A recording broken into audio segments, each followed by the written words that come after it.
ताज्या आणि सुपरफास्ट बातम्या पाहण्यासाठी स्वराज्य न्यूज मराठीला सबस्क्राईब करा आणि बेल बटन प्रेस करा। शहरात उघड्यावर कचरा टाकणाऱ्या नागरिकांवर दंडात्मक कारवाया करा।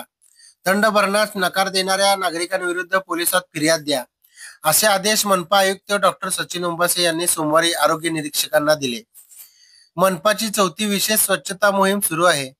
या मोहिमेचा आढावा घेण्यासाठी आयुक्तांनी सोमवारी सायंकाळी क्रांतिज्योती सावित्रीबाई फुले सभागृहात आरोग्य निरीक्षकांची बैठक घेतली। यावेळी अतिरिक्त आयुक्त रवी पवार, सहाय्यक आयुक्त शशिकांत भोसले, मुख्य सफाई अधीक्षक नागनाथ बिराजदार यांची प्रमुख उपस्थिती होती। सार्वजनिक ठिकाणी टाकलेला कचरा पावसामुळे कुजत आहे, यातून दुर्गंधी वाढत आहे। ज्या भागात घंटागाड्या येतात त्या भागातील नागरिक उघड्यावर कचरा टाकतात। पालिका वारंवार कचऱ्याचे ढीग हटवत आहे, तरीही सुधारणा होत नाही। त्यामुळे आता दंडात्मक कारवाया वाढवा। अनेक ठिकाणी कारवाई वेळी वाद होत आहेत। नागरिक दंड भरायला तयार नाहीत, असे सांगण्यात आले। या व्यक्तींविरुद्ध पोलिसात तक्रार करा, असे आयुक्तांनी सांगितले। पालिकेने 7 दिवसांच्या मोहिमेत 441 लोकांवर दंडात्मक कारवाई केली।